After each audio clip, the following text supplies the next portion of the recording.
यो चाहिँ भिडियो हामीहरूको दिदीको घरबाट दिल्लीको।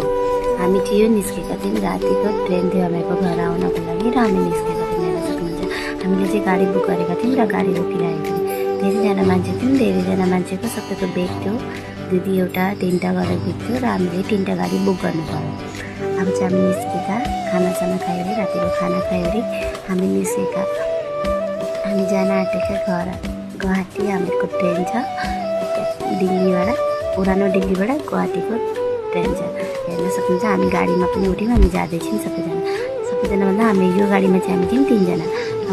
हामी आइ पनि पुग्यौँ। हेर्न सक्नुहुन्छ स्टेसनमा आइपुगेर हामीले बेग यताबाट यति भारी थियो, धन्न यी दादा भाइले उठाउँदैछन् र हामीले एकपट्टिबाट त्यसले बेग हाल्दैछन्, अर्कोपट्टिबाट हामीले निकाल्दैछौँ। अब सबैको बेग हो, सबैले हेल्प गर्नुपर्छ होइन, उनीहरूले मात्रै गर्न सक्दैनन् र हामी सबैजना लागि मिली गरेर सबैको यो गर्दैछौँ।